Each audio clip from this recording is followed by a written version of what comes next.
नमस्कार दोस्तों, स्वागत है आपका हमारे चैनल पे। इस वीडियो में दोस्तों हम लोग उद्योगों के बारे में जो है वो विस्तृत चर्चा करेंगे। उद्योगों के विभिन्न प्रकार हम लोग देखेंगे कि कितने प्रकार के उद्योग होते हैं और उद्योगों की स्थिति को प्रभावित करने वाले कारक, यानी कि यदि कहीं पर उद्योग अवस्थित है तो उसके अवस्थित होने के लिए या उद्योग को स्थापित करने के लिए कौन कौन से कारक होने चाहिए, और औद्योगिक तंत्र और साथ में औद्योगिक प्रदेश भी हम लोग चर्चा करेंगे। प्रमुख उद्योगों का वितरण जो है ये इस चैप्टर की खास बात है, जिसमें जो है हम लोग लोहा इस्पात उद्योग और उसमें जो है एक आध दो जो महत्वपूर्ण प्लेस हैं वो इंडिया का, जैसे कि जमशेदपुर, और उसमें कुछ एक जो है विदेशों में जैसे कि पिट्सबर्ग, इस पर भी चर्चा किया जाएगा। सूती वस्त्र उद्योग, उसमें अहमदाबाद और ओसाका का चर्चा किया गया है। सूचना प्रौद्योगिकी में कैलिफोर्निया, सिलिकॉन वैली और बेंगलुरु पर जो है वो चर्चा किया गया है। तो काफ़ी महत्वपूर्ण चैप्टर होता है दोस्तों उद्योग।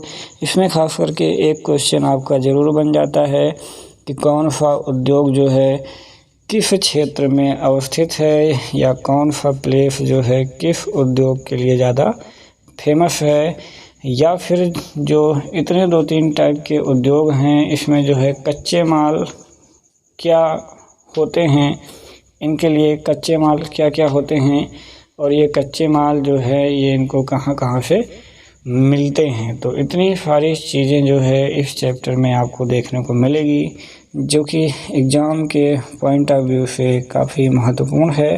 तो चलिए शुरू करते हैं दोस्तों। उद्योग, तो ये जो लिखने की अभ्यास पुस्तिका आप इस्तेमाल करते हैं, इसके विनिर्माण की बहुत लंबी प्रक्रिया है। पहले जो है इसके जीवन की शुरुआत जो है वृक्ष से होती है, फिर ये जो है इसको काटा जाता है, फिर लुगदी मिल तक ले जाया जाता है। वहाँ वृक्षों की लकड़ी को संसाधित एवं काष्ठ लुगदी में परिवर्तित किया जाता है। फिर काष्ठ लुगदी को दोस्तों रासायनिक द्रव्य के साथ मिलाया जाता है और अंततः मशीनों के द्वारा जो है वो कागज़ में परिवर्तित कर दिया जाता है, और फिर प्रेस में जाता है, जहाँ पर आपकी जो लाइनें होती हैं पेज की वो जो है छापी जाती हैं रासायनिक इंक के द्वारा। उसके बाद फिर वहीं पर जो है बांध करके और पैक करके बिक्री के लिए मार्केट में भेज दिया जाता है, और वो आपके हाथ में पहुंच जाता है। तो विनिर्माण की प्रक्रिया जो है वो काफ़ी लंबी होती है। द्वितीयक क्रियाकलाप या विनिर्माण में कच्चे माल को लोगों के लिए अधिक मूल्य के उत्पादों के रूप में परिवर्तित किया जाता है। जैसा कि आपने देखा होगा कि लुगदी जो है कागज़ के रूप में, और कागज़ जो है वो अभ्यास पुस्तिका के रूप में जो है वो क्या हो गया है, परिवर्तित हो गया है। तो ये विनिर्माण प्रक्रिया के 2 चरण को प्रदर्शित करते हैं। उद्योग का संबंध क्या है दोस्तों? आर्थिक गतिविधियों से है, जो कि वस्तुओं के उत्पादन, खनिजों के निष्कर्षण अथवा सेवाओं की व्यवस्था से संबंधित है। इस प्रकार लोहा और इस्पात उद्योग जो है वो वस्तुओं के उत्पादन से संबंधित है। कोयला खनन उद्योग जो है वो कोयलों को धरती से निकालने से संबंधित है, तथा पर्यटन सेवा देने से जो है वो संबंधित है।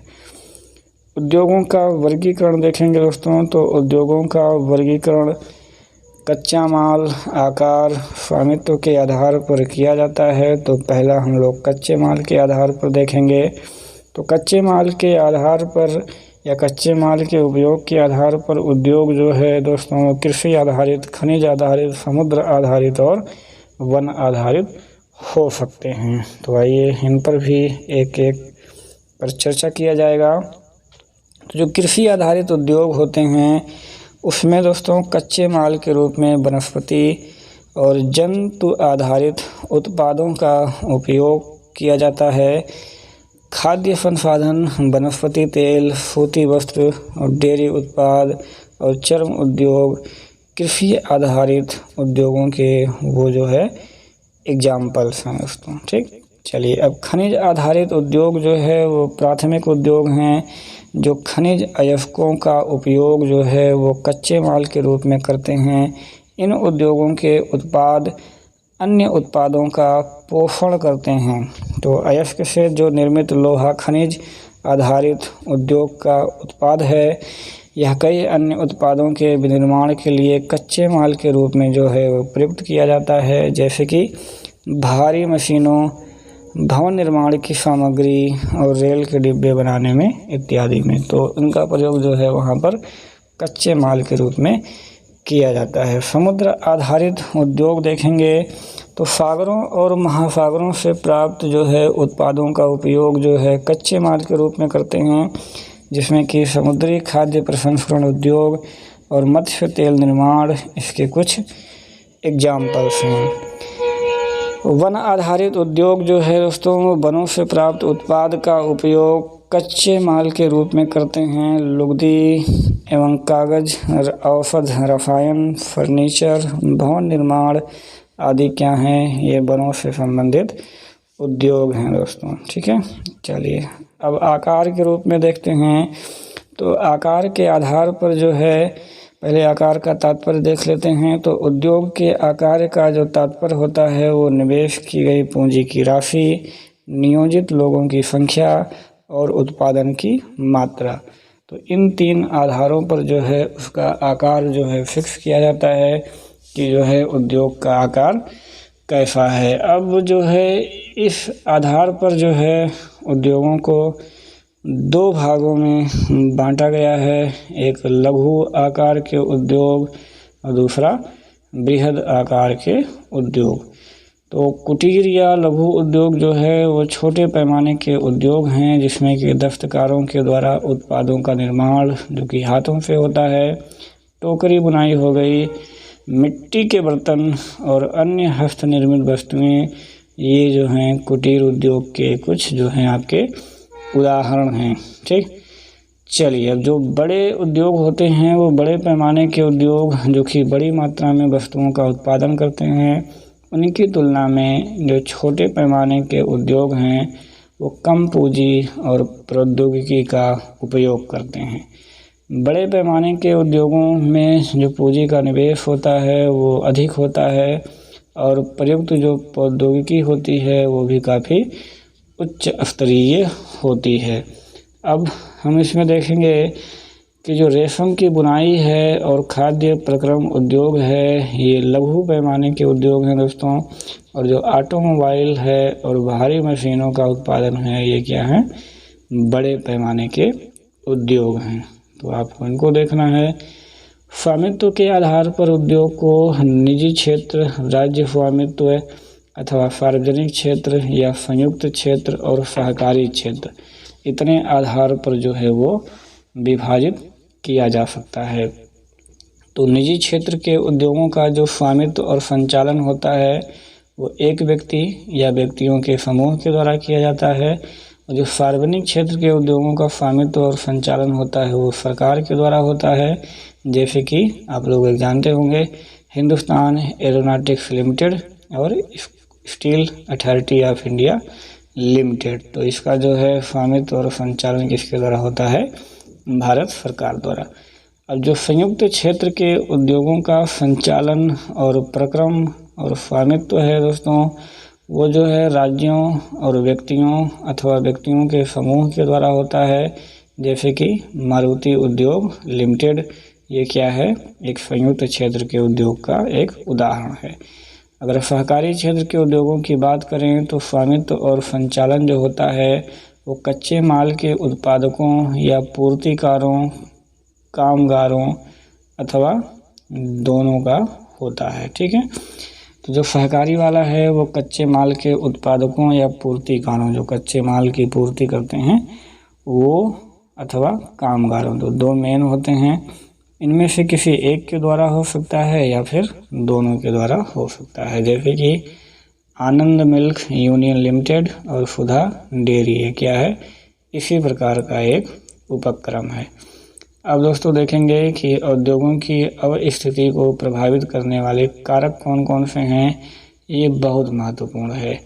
तो वे कारक जो उद्योगों की अवस्थिति को प्रभावित करते हैं वो सबसे पहला कच्चा माल, भूमि, जल, श्रम, शक्ति, पूंजी, परिवहन और बाजार हैं। तो उद्योग जो है दोस्तों उन्हीं स्थानों पर केंद्रित होते हैं जहां इनमें से कुछ या ये सभी कारक जो है आसानी से मिल जाएं। कभी कभी सरकार जो है वो कम दाम पर विद्युत भी उपलब्ध करा देती है और कम परिवहन लागत अथवा अन्य अवसंरचना जैसे प्रोत्साहन प्रदान करती है ताकि जो है पिछड़े क्षेत्रों में भी वो उद्योगों की स्थापना की जा सके। ठीक, औद्योगिकरण से प्रायः नगरों और शहरों का जो है वो विकास एवं वृद्धि होती है। तो उद्योगों की स्थिति से संबंधित जो कारक हैं, सबसे पहला कि कच्चा माल चाहिए उनको।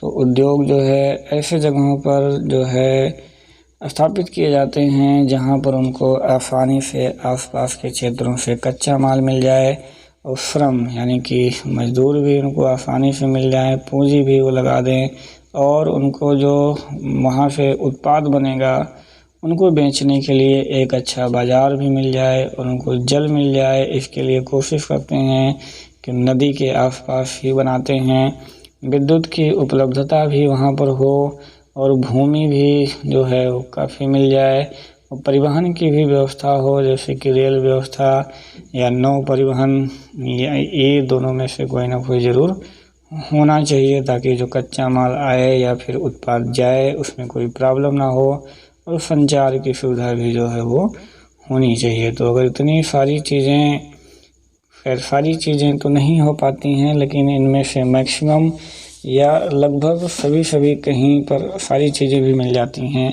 तो अगर ऐसी चीज़ें होती हैं तो वो जो है उद्योग के लिए जो है काफ़ी अच्छा प्लेस माना जाता है। तो अब औद्योगिक तंत्र देखते हैं। तो औद्योगिक तंत्र में दोस्तों निवेश, प्रक्रम और निर्गत शामिल है, जिसकी चर्चा हम पिछले जो है चैप्टर में किए थे। निवेश में क्या होता है, कच्चे माल, श्रम, भूमि की लागत, जल की उपलब्धता, परिवहन, विद्युत और अन्य अवसंरचनाएं जो है वो शामिल होती हैं जिसको में जो है हम इन्वेस्ट करते हैं। ठीक है, फिर प्रक्रम में क्या होता है कि इसमें कई तरह के जो है वो क्रियाकलाप होते हैं, जैसे कि कच्चे माल को परिष्कृत करना। और फिर जो निर्गत होता है दोस्तों वो क्या होता है, अंतिम उत्पाद होता है और इसी से क्या होता है, आय अर्जित होता है। तो अगर सूती वस्त्र उद्योग के संदर्भ में हम लोग इसको समझें तो जो कपास है, मानव श्रम है, कारखाना है और परिवहन की लागत है, ये सब क्या हो जाएंगे, निवेश हो जाएंगे। और प्रक्रमों में जो उटाई हो गई, कटाई हो गई, बुनाई, रंगाई, छपाई हो गई, ये सब प्रक्रम में आ गया। और कमीज जिसे आप पहन रहे हैं वो क्या हो गया, उत्पादन हो गया। तो इस प्रकार से जो है हम इसको समझ सकते हैं। ठीक, चलिए आगे देखते हैं। औद्योगिक प्रदेश। औद्योगिक प्रदेश का विकास दोस्तों तब होता है जब कई तरह के उद्योग जो हैं वो एक दूसरे के निकट जो है स्थित होते हैं और वो अपनी निकटता के लाभ को क्या करते हैं, आपस में बांटते हैं। ठीक है, कि इसमें जो है जो भी उत्पाद बन रहा है उसकी आवश्यकता दूसरे फैक्ट्रियों में है या फिर दोनों फैक्ट्री जो है कुछ साझा जो है संपर्क करके और कार्य करके आपस में काम करते हैं। तो विश्व के जो प्रमुख औद्योगिक प्रदेश हैं वो पूर्वोत्तर अमेरिका, पश्चिम और मध्य यूरोप, पूर्वी एशिया। मुख्य औद्योगिक प्रदेश अधिकांशतः क्या होते हैं, शीतोष्ण कटिबंधीय क्षेत्रों, समुद्री पत्तनों के समीप और विशेष तौर पर जो है वो कोयला क्षेत्रों के निकट होते हैं। तो जो मुख्य औद्योगिक प्रदेश हैं किसके, शीतोष्ण कटिबंधीय क्षेत्रों, समुद्री पत्तनों के समीप और कोयला क्षेत्रों में होते हैं। तो ये 3 पॉइंट जो है आपको याद रखना है। ऐसा इसलिए होता है क्योंकि जो सारी व्यवस्थाएं हैं उनको पास में ही मिल जाए। ठीक, तो इसमें विश्व की औद्योगिक पट्टी और औद्योगिक प्रदेश, इसमें जो ब्लैक वाले फिर बताए गए हैं, यहाँ पे येलो वाले बताए गए हैं। तो इस फिगर को आप जो है अच्छी तरीके से देखकर और समझ सकते हैं। चलिए अगला देखते हैं। तो भारत में अनेक जो है वो औद्योगिक प्रदेश हैं, जैसे कि मुंबई पुणे समूह, बेंगलोर तमिलनाडु प्रदेश, हुगली प्रदेश, अहमदाबाद वडोदरा प्रदेश, छोटा नागपुर औद्योगिक प्रदेश, विशाखापट्टनम गुंटूर औद्योगिक प्रदेश, गुड़गांव दिल्ली मेरठ औद्योगिक प्रदेश और कोल्लम तिरुवनंतपुरम औद्योगिक प्रदेश। तो इतने जो है वो भारत में औद्योगिक प्रदेश जो है वो हैं। औद्योगिक विपदा देखेंगे दोस्तों, तो कभी कभी दुर्घटनावश यदि कोई विफलता हो जाती है और कोई विषैला पदार्थ जो है उद्योगों से यदि रिसाव हो जाता है तो फिर वो काफ़ी खतरनाक होता है। भोपाल में ऐसी ही एक घटना घटी थी 3 दिसंबर 1944। बहुत इम्पोर्टेंट है, बार बार एग्जाम में आया हुआ है। लगभग रात को जो है 12:30 की ये घटना है। अब तक की ये सबसे त्रासदीपूर्ण औद्योगिक घटना है। इसमें जो है यूनियन कार्बाइड की फैक्ट्री थी, कीटनाशक दवा बनाती थी। उसमें जो है दोस्तों मिथाइल आइसोसाइनाइड यानी कि जिसे हम MIC के नाम से याद रख सकते हैं, short form MIC, methyl isocyanide gas का जो है वो दोस्तों रिसाव हो गया, जिसके कारण जो है 35,598 व्यक्तियों की मृत्यु हो गई। और उसमें से अब भी जो है जो बच गए वो अब भी जो है अंधापन, प्रतिरक्षा, दंत विकृति आदि सारी जो है परेशानियों से जूझ रहे हैं। ठीक है, तो एक जो है विश्व का भी दिया है 23 दिसंबर 2005 में चीन के गांव कार्यो चोंगिंग में जो है वो गैस को विस्फोट से 243 लोगों की मृत्यु हो गई थी। अब जोखिम कम करने के लिए जो कुछ उपाय हैं वो दोस्तों क्या हैं कि जो औद्योगिक प्रदेश हैं वो घने बसे क्षेत्रों से बहुत दूर होने चाहिए। उद्योगों के समीप जो बसने वाले लोग हैं उनकी दुर्घटना की स्थिति में विषैले या खतरनाक पदार्थों के संग्रहण और उनके संभव प्रभावों के बारे में उन्हें ज्ञान होना चाहिए और आगे की चेतावनी और अग्निशमन की व्यवस्था को उन्नत किया जाए।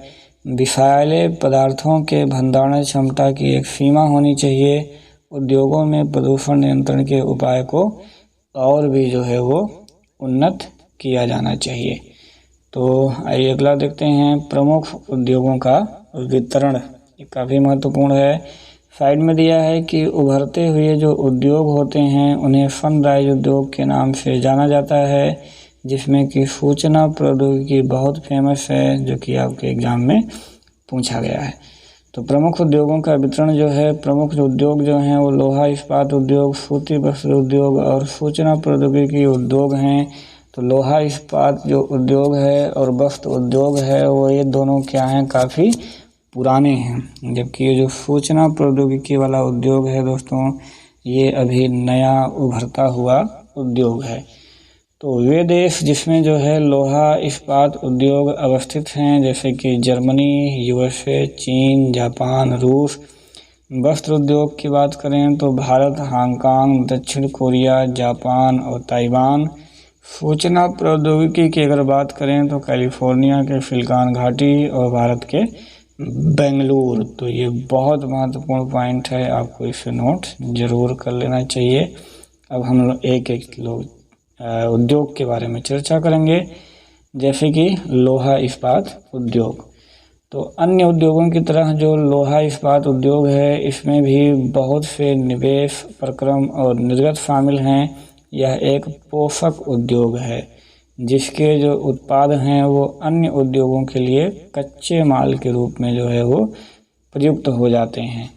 उद्योग के लिए निवेश में क्या क्या होता है, श्रम, पूंजी, स्थान और अन्य संरचना के साथ लौह अयस्क, कोयला, चूना पत्थर ये जो है कच्चे माल के रूप में प्रयुक्त होते हैं। लौह अयस्क से इस्पात निर्माण की प्रक्रिया में जो है वो कई चरण शामिल हैं। कच्चे माल को झोंका भट्ठी में रखा जाता है, जहाँ पर क्या हो जाता है यह प्रगलित होता है। इसके बाद जो है फिर परिशोधित होता है। प्राप्त उत्पाद क्या होता है, वो इस्पात होता है, जो अन्य उद्योगों में कच्चे माल के रूप में प्रयुक्त किया जाता है इस्पात। इस्पात दोस्तों कड़ा होता है और इसे आसानी से काटा और आकार दिया जा सकता है और इसके तार भी जो है वो बनाए जा सकते हैं। एल्युमिनियम, निकिल और तांबा जैसी अन्य धातुओं को थोड़ी थोड़ी मात्रा में यदि इस्पात में मिला दिया जाए तो मिश्र धातुएं बनाई जा सकती हैं। तो मिश्र धातु इस्पात को जो है वो असामान्य कठोरता, दृढ़ता और जंग प्रतिरोधक क्षमता वो जो है प्रदान करती है। तो इतनी सारी बातें दोस्तों। अब जो है हम लोग आगे देखेंगे तो जो इस्पात है वो प्रायः जो है आधुनिक उद्योगों का मेरुदंड कहलाता है।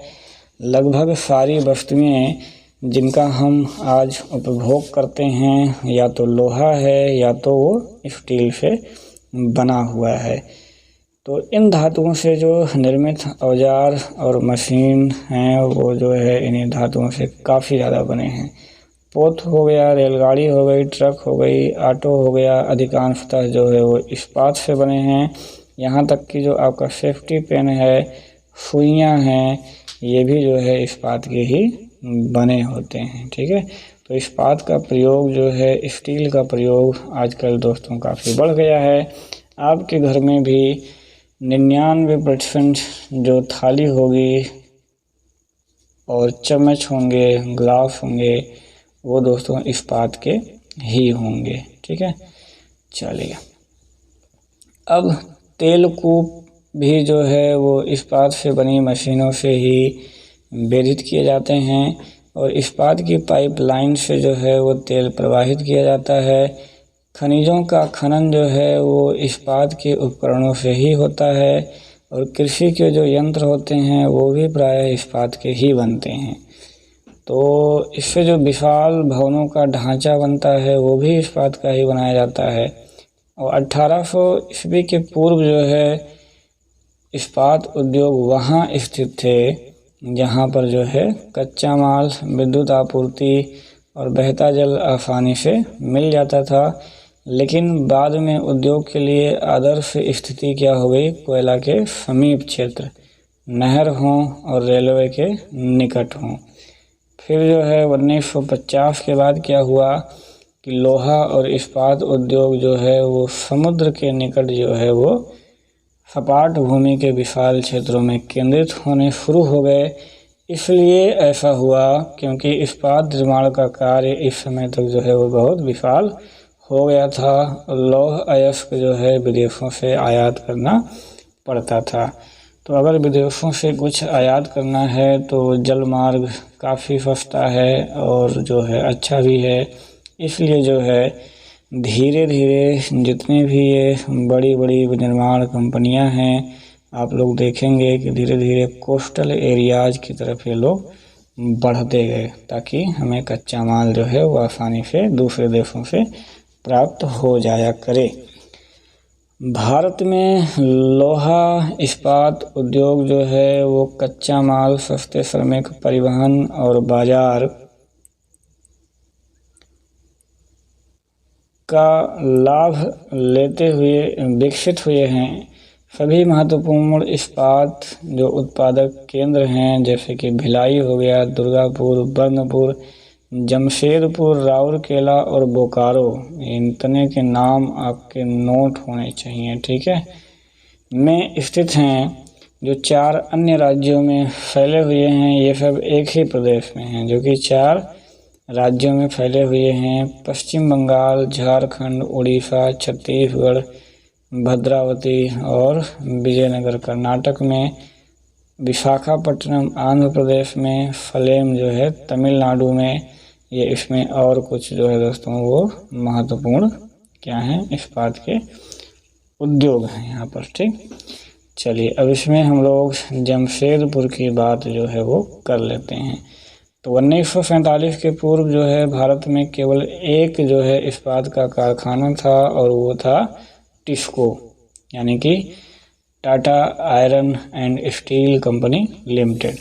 तो यह निजी स्वामित्व में था, लेकिन स्वतंत्रता के बाद जो है सरकार ने इसे अपने हाथों में ले लिया और बहुत से लोहा संयंत्र जो है वो स्थापित किए। झारखंड में स्वर्णरेखा नदी, और खरकई नदी, ये बहुत इम्पोर्टेंट है दोस्तों। कौन कौन सा? स्वर्णरेखा नदी और खरकई नदियों के संगम के समीप जो है साकची में 1907 में टिस्को की शुरुआत की गई। फिर बाद में जो है उसी साकची का नाम बदल करके क्या कर दिया गया? जमशेदपुर रखा गया। तो भौगोलिक रूप से जो जमशेदपुर है वो देश में लोहा इस्पात केंद्र के रूप में सर्वाधिक सुविधाजनक जो है वो स्थान पर है। ठीक है, अब यहाँ पर टाटा इस्पात कार्य देखेंगे। यहाँ पर रेलवे की व्यवस्था भी है और यहाँ पर ये जो नदी खरकई नदी बहती आ रही है, यहाँ से इनको जल भी मिल जा रहा है। ये दोस्तों साकची है जिसका नाम अब बदल दिया गया है। यहाँ पर हवाई पट्टन भी है, यहाँ से जो है हवाई जहाज से वो आ जा सकते हैं। ठीक है, चलिए आगे देखते हैं दोस्तों। तो जो साकची है उसको कई कारणों से जो है इस्पात संयंत्र स्थापित करने के लिए चुना गया, जैसे कि यह स्थान जो है दोस्तों बंगाल नागलपुर रेल मार्ग पर काली माटी स्टेशन से मात्र जो है 32 किलोमीटर की दूरी पर था। यह स्थान लौह अयस्क कोयला और मैग्नीज निक्षेपों के साथ साथ कोलकाता के निकट भी था, जहां पर जो है विशाल बाजार उपलब्ध था। टिस्को को झरिया कोयला क्षेत्रों से कोयला और उड़ीसा तथा छत्तीसगढ़ से लौह अयस्क चूना पत्थर और डोलामाइट मिल जाते थे और मैग्नीज भी मिल जाते थे। खरकई और स्वर्णरेखा नदियों से उनको जल मिल जाता था। सरकारी प्रोत्साहनों से इसे जो है पर्याप्त पूंजी बाद में उपलब्ध हुई, तो इस कारण जो है ये उद्योग जो है वो सफल हो गया। जमशेदपुर में टिस्को की स्थापना के बाद जो है बहुत सारी औद्योगिक संयंत्र जो है स्थापित किए गए। रसायन इंजनों के पुर्जे, कृषि उपकरण, मशीन, टिन की चादरें, केबल और तार का जो है इसमें उत्पादन किया जाता है। तो भारत में लोहा इस्पात उद्योग के विकास से जो है वो तीव्र औद्योगिक विकास आरंभ हुआ।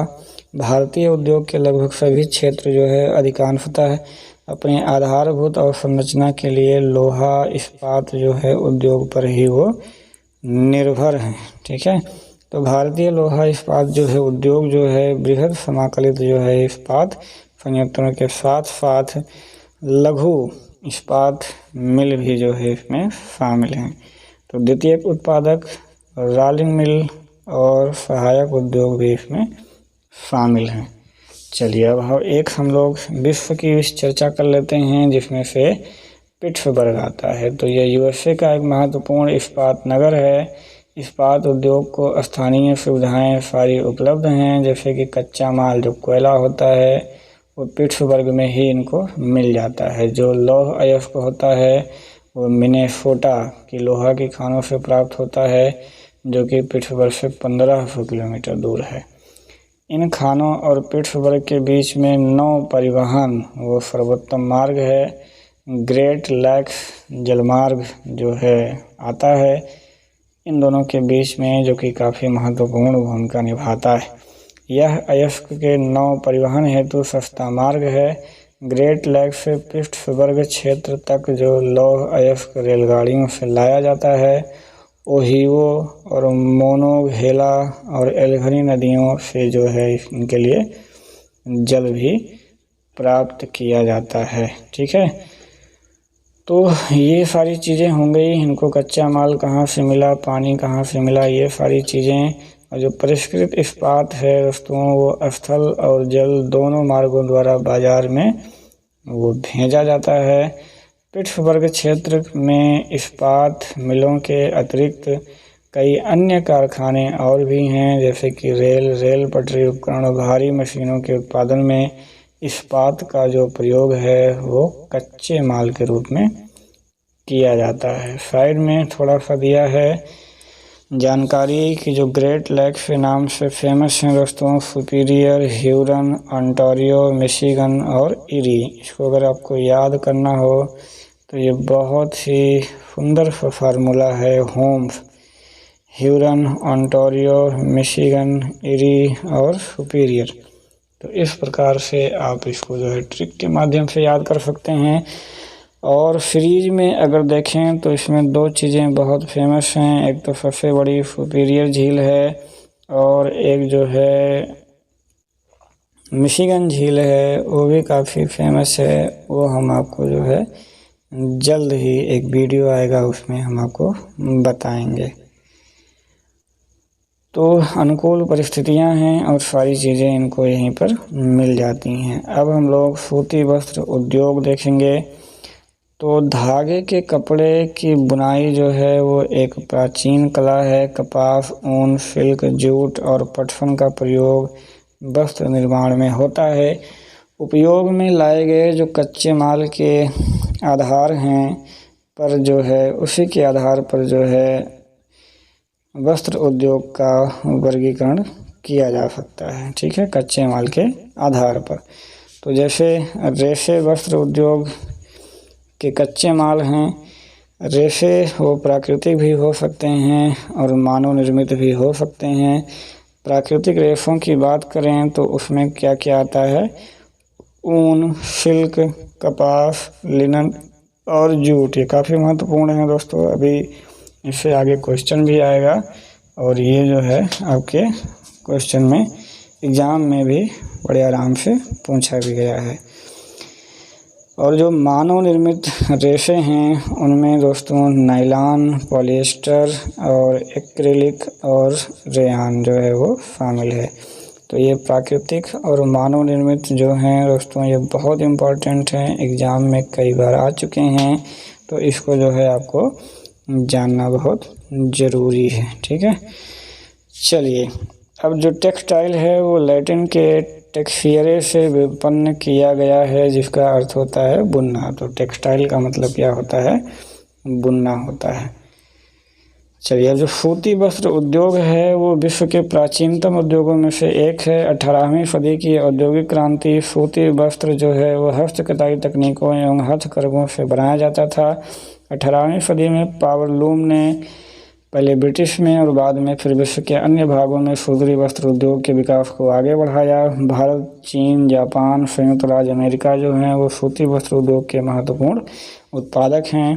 भारत में अति उत्तम गुणवत्ता के सूती वस्त्र उत्पादन करने की जो है वो गौरवपूर्ण परंपरा रही है। ब्रिटिश शासन से पूर्व जो है हाथ से कटे और हाथ से बने हुए वस्त्रों का एक विस्तृत भारतीय बाजार था। ढाका का मलमल, मसूलीपट्टनम की छींट और कालीकट की कैलिको तथा बुरहानपुर का क्या है?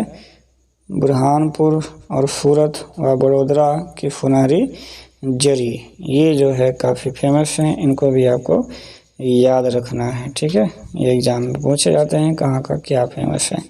तो ये सारी चीज़ें जो है सूती वस्त्र गुणवत्ता और डिज़ाइनों के लिए विख्यात थे, लेकिन हाथ से बने होने के कारण ये जो सूती वस्त्र थे दोस्तों उनका उत्पादन काफ़ी महंगा था और इनको बनाने में काफ़ी समय भी लगता था। तो इसलिए जो परंपरागत सूती वस्त्र उद्योग हैं वो पश्चिम के नए वस्त्र मिलों से प्रतिस्पर्धा नहीं कर सके, क्योंकि वहाँ जो है मशीनों से बनता था, जल्दी बन जाता था और इसकी लागत भी कम आती थी, तो सस्ते में भी बिकता था। ठीक, चलिए, तो पहली सफल जो औद्योगिक वस्त्र मिल है वो मुंबई में 1854 में स्थापित हुई। कोषण आर्द्र जलवायु, मशीन आयात के लिए पत्तन और कच्चे माल की उपलब्धता जो और दक्ष श्रमिक जो है इस प्रदेश के उद्योग को द्रुत रूप से जो है वो फैलाया।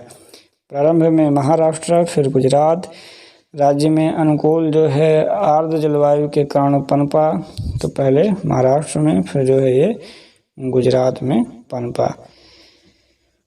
तो वर्तमान में जो है वो आर्द्रता कृत्रिम रूप से उत्पन्न कर दिया जाता है और कच्ची कपास जो है शुद्ध होती है एवं वस्त्र उत्पादन प्रक्रिया में इसका वजन कम नहीं होता। इसलिए यह उद्योग जो है भारत के विभिन्न भागों में फैल गया। तो कोयम्बटूर, कानपुर, चेन्नई, अहमदाबाद, मुंबई, कोलकाता, लुधियाना, पुडुचेरी और पानीपत जो है इसके कुछ एग्जाम्पल्स हैं। ठीक है, अब हम लोग अहमदाबाद की बात करते हैं।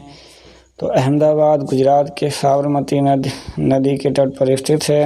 1859 में यहाँ पहली जो है सूती मिल स्थापित हुई और शीघ्र ही यह जो है मुंबई के बाद दूसरा सबसे बड़ा वस्त्र निर्माता बन गया।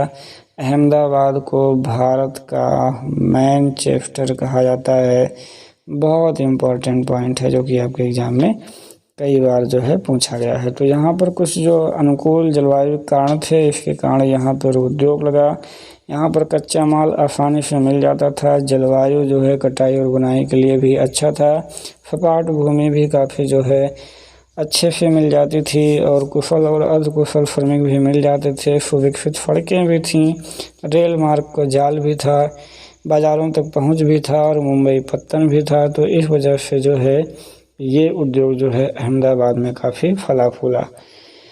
अहमदाबाद की सूती जो मिलें थी दोस्तों, उसमें कुछ समस्याएं थीं और कुछ वस्त्र मिल जो है वो बंद हो चुके हैं और देश में नए वस्त्र केंद्रों का विकास और अहमदाबाद की मिलों में मशीनी प्रौद्योगिकी का नवीकरण ना होना इसके जो है कारण है।